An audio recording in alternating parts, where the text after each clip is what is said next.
नमस्ते दोस्तों, ये वीडियो में हम CCMP कोर्स यानी certificate course in modern pharmacology इसका एग्ज़ाम के लिए कैसे प्रिपेयर करना है ये देखेंगे।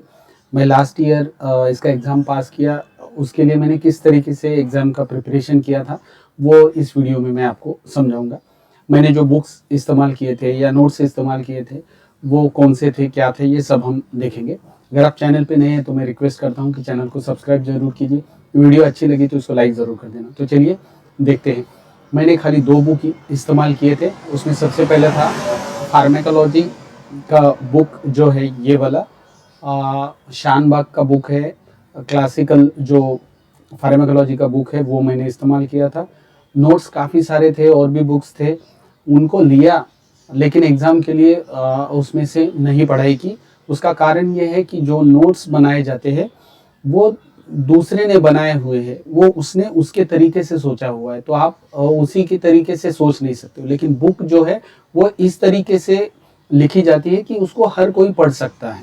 तो इसलिए मेरा मानना और मैं प्रेफर करता हूँ बुक रीड करना। तो इसलिए मैंने फार्माकोलॉजी फॉर मेडिकल ग्रेजुएट्स जो शानबाग का बुक है, तारा भी शानबाग और स्मिता शिनॉय, ये मैंने यूज़ किया था।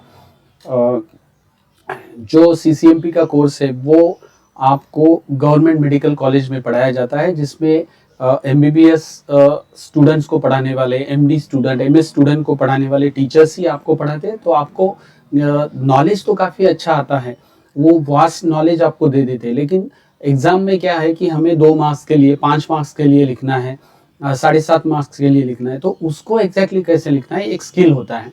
तो नॉलेज आपके पास अच्छा है क्योंकि आपने लेक्चर्स किए हैं, आपने कुछ वहाँ पे जो स्लाइड्स दी जाती है उसकी पढ़ाई की, बट वो काफ़ी वास्ट है।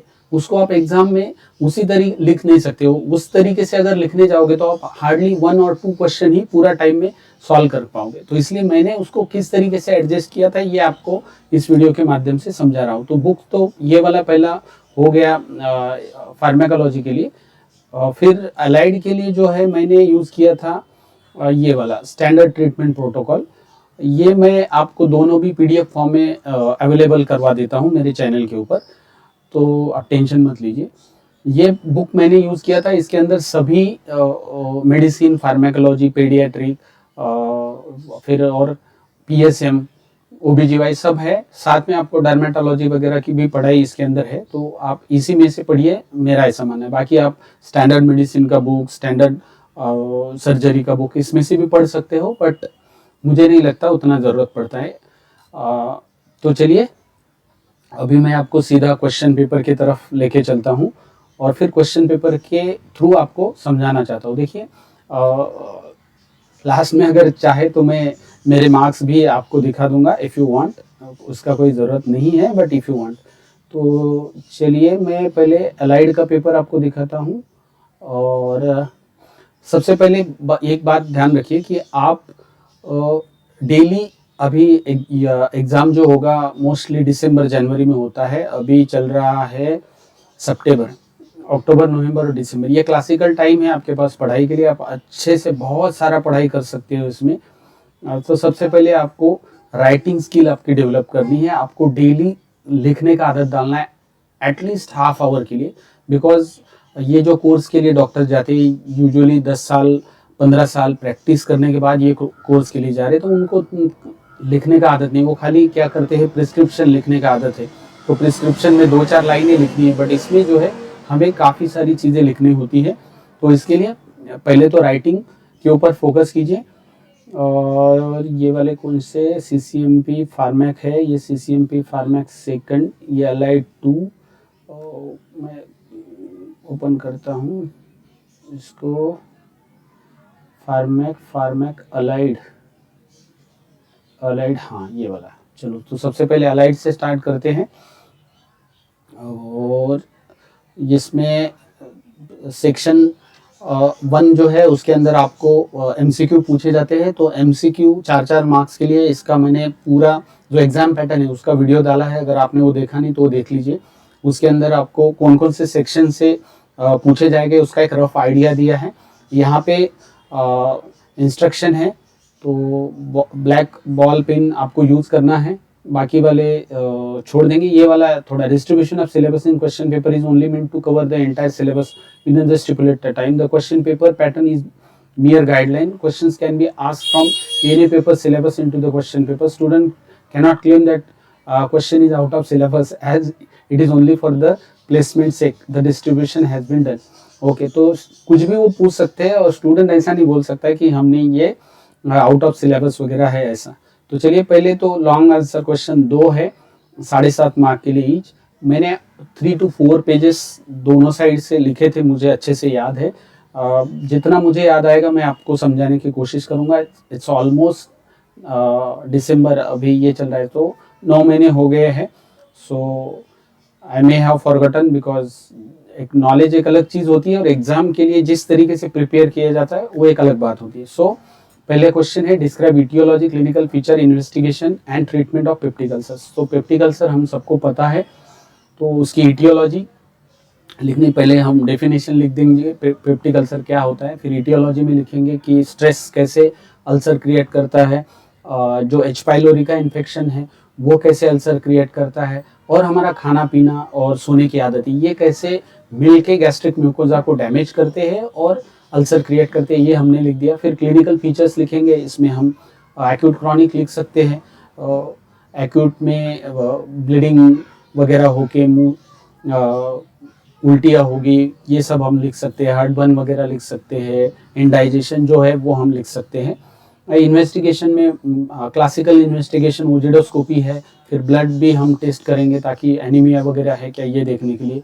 एंड ट्रीटमेंट, तो ट्रीटमेंट पार्ट में तो हमें बेसिक जो ड्रग है उनका क्लास आना चाहिए, जैसे कि हम इसमें एसिडिटी कम करने के लिए जो दवाइयाँ यूज़ करेंगे तो पेंटाप्रेजोल, रैबाप्रेजोल, एसिलॉक ये सबको पता है, बट इनको पीपीआई बोला जाता है, प्रोटॉन पंप इनहिबिटर ये हमको पहले, फिर H2 ब्लॉकर बोला जाता है ये हमको उसमें लिखना है, और डोज हमको लिखने हैं। तो ये हो गए हमारे मैनेजमेंट। साथ में जैसे दर्द है तो हम एंटीस्पाज्मोडिक देंगे, उल्टी है तो हम उल्टी कम करने की दवाई देंगे, ये हमको वहाँ पे लिखना है। तो ये हो गया पहला question. How will you manage postpartum haemorrhage that occurs immediately after delivery.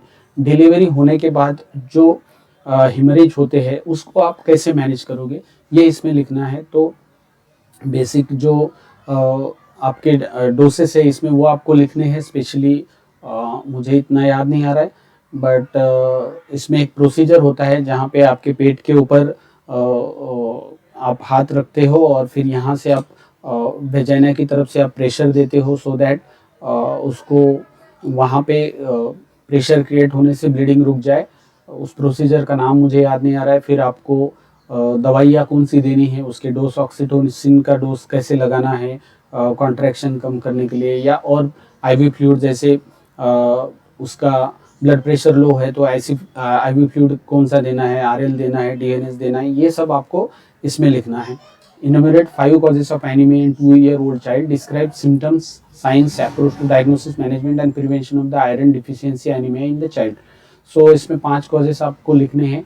तो पहले तो बॉटल फेड है, इसकी वजह से है। दूसरा वर्म इन्फेस्टेशन है, उसका खाना अच्छा नहीं है, और अगर आपको कुछ बीमारी है जिसकी वजह से हो रहा है, या क्लासिकल आयरन डिफिशियंसी है, या दूसरा कुछ है, तो ये आपको लिखने हैं।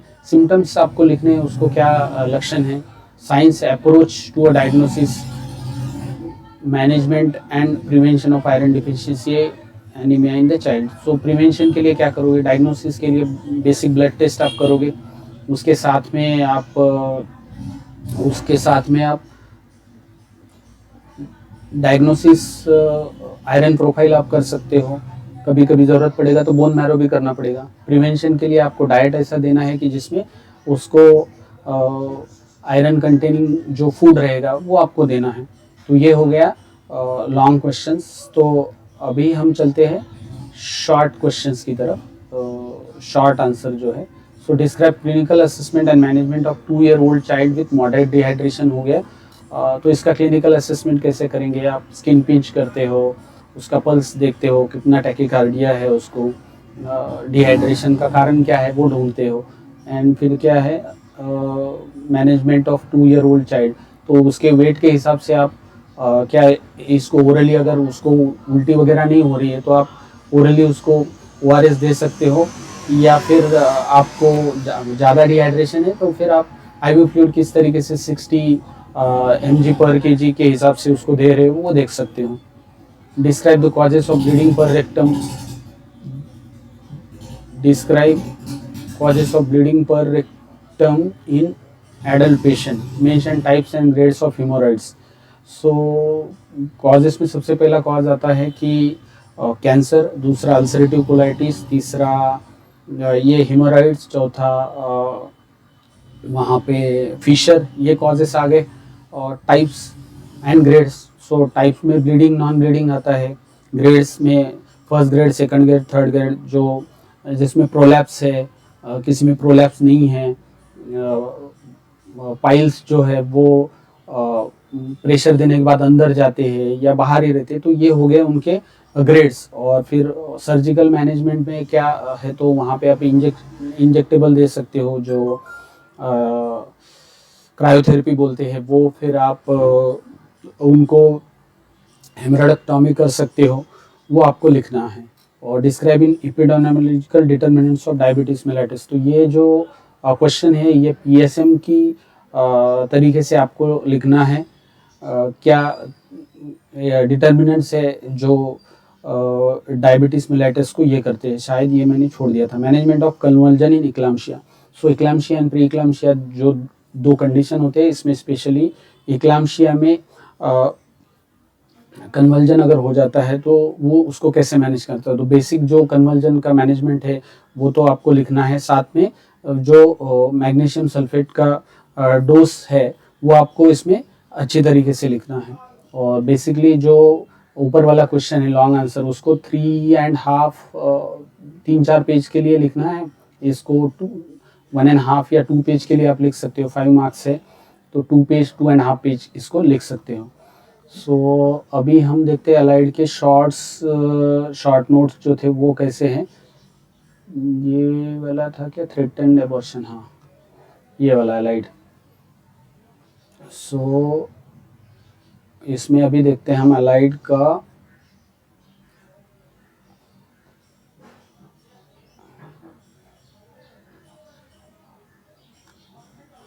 ये enumerate beneficiaries and service under integrated child development services, तो ये शायद मैंने छोड़ दिया था, इसको टिक नहीं किया, मुझे नहीं आ रहा है। How will you manage a child who has been bitten by unimmunised stray dog, so एक कुत्ते ने काट दिया है जिसको इम्यूनाइज नहीं किया, तो उसको कैसे करोगे। तो पहले बेसिक आपको जो उनका मैनेजमेंट है वो लिखना है, फिर वहाँ पे आपको इम्यूनोग्लोबुलिन देने हैं नहीं है वो लिखना है, और वैक्सीन रेबीज का जो है वो किस तरीके से लगाना है वो आपको यहाँ पे लिखना है। Treatment of bacterial meningitis, so treatment part लिखना है। पहले आप लिख दीजिए मेनिंजाइटिस क्या है, कौन से बैक्टीरिया, इसको नेज़रिया गोनोकोका, स्ट्रेप्टोकोका, स्टेफिलोकोका, TB वाला जो है ये भी इसको मेनिंजाइटिस करता है।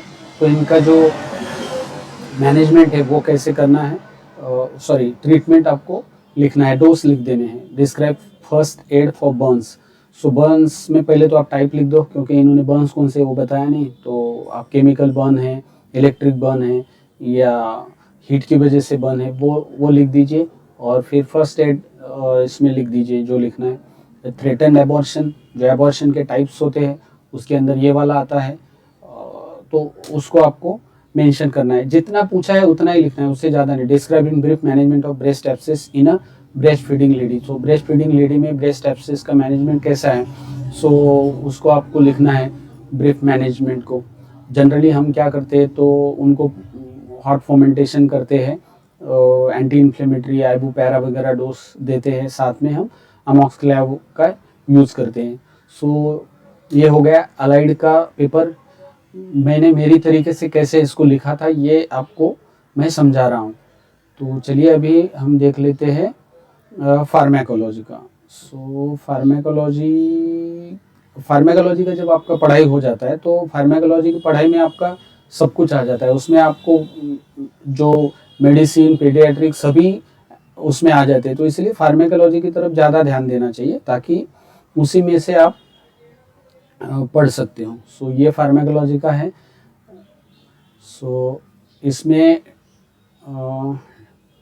डिस्कस यानी 6 factor modifying drug action giving suitable example.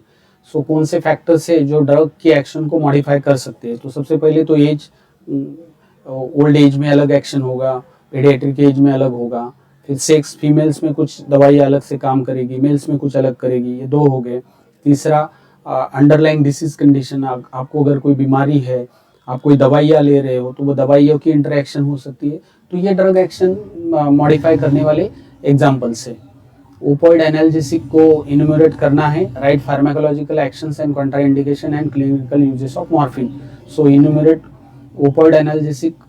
सो इसमें मॉर्फिन है, फिर ट्रेमेडॉल है, पेथिडीन है, ये आते हैं। राइट फार्माकोलॉजिकल एक्शन, उनके एक्शन लिखना है, सीएनएस की तरफ से ये कैसे काम करते हैं और दर्द कैसे कम करते हैं वो लिखना है।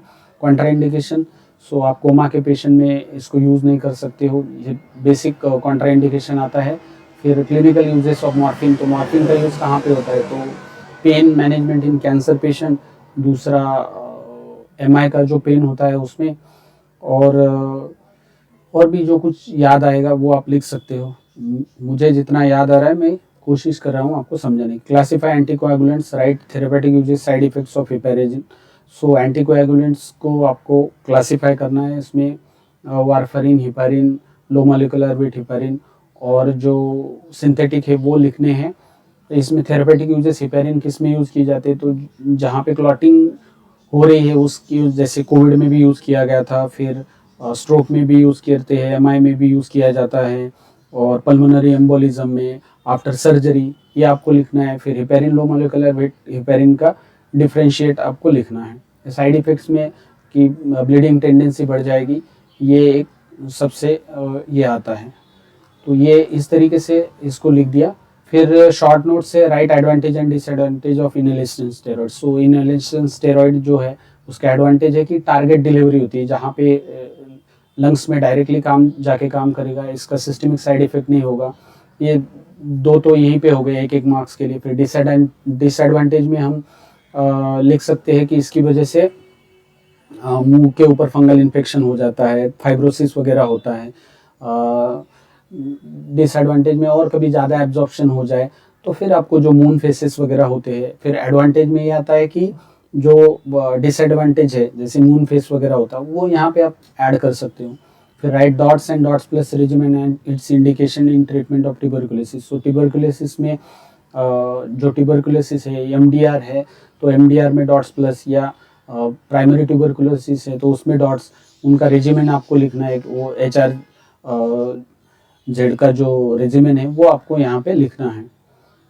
Right therapeutic uses and adverse effects of metronidazole. So metronidazole के थेरेपेटिक यूजेस में जैसे सबसे पहले तो आपको एब्डोमिनल इन्फेक्शन आएगा, फिर अमीबिक डिसेंट्री आएगा, ल्यूकोरिया वगैरह में भी यूज़ की, क्लाइमाइडियल इन्फेक्शन में यूज़ किया जाता है, जिंजिवाइटिस में यूज़ किया जाता है आपको, और माउथ अल्सर में यूज़ किया जाता है। फिर जहाँ पे ग्राम नेगेटिव इन्फेक्शंस रहते हैं वहाँ पे भी इसका यूज़ किया जाता है। एडवर्स इफेक्ट में जो अल्कोहल के साथ अगर किसी ने अल्कोहल लिया है और इसको लेते हैं, मेटालिक टेस्ट है, ये सब आप इसमें लिख सकते हो। Enumerate insulin preparation, right indication and क्या है और adverse effect of insulin. So insulin preparations आपको लिखने हैं, जो उनके नाम है वो।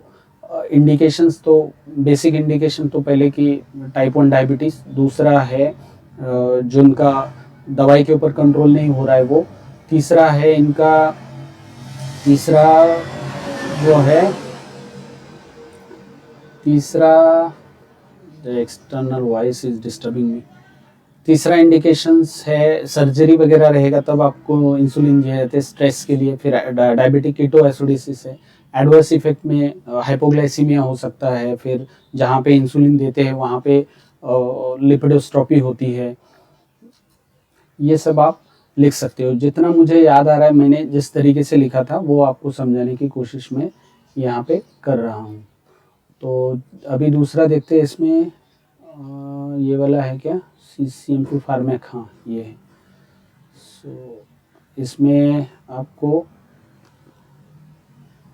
ये थे, हाँ, enumerate drugs used in the treatment of scabies, right advantage and disadvantage. अब स्केबीज तो हमारा कॉमन बीमारी है तो इसको तो आएंगे। जैसे इन अंदर देने वाले, खाने के लिए देने वाले ड्रग्स में पहले तो आइवरमेक्टिन आएगा, फिर अगर इन्फेक्टेड है तो एजिथ्रोमाइसिन, अमोक्सक्लेव। एंटीहिस्टामिनिक में आप लियोसिट्रिजिन, सिट्रिजिन या हाइड्रोक्सीजाइन वगैरह ये, या एविल जो भी है आपको लिख सकते हो। और फिर लगाने के लिए आप परमिथ्रिन या बेंजीन हेक्साक्लोराइड जो लगाते हो वो आप लिखोगे। Right advantage and disadvantage of any of them.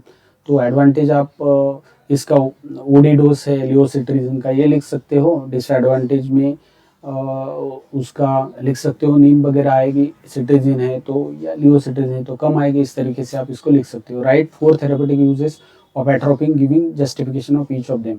So 4 therapeutic uses atropine का।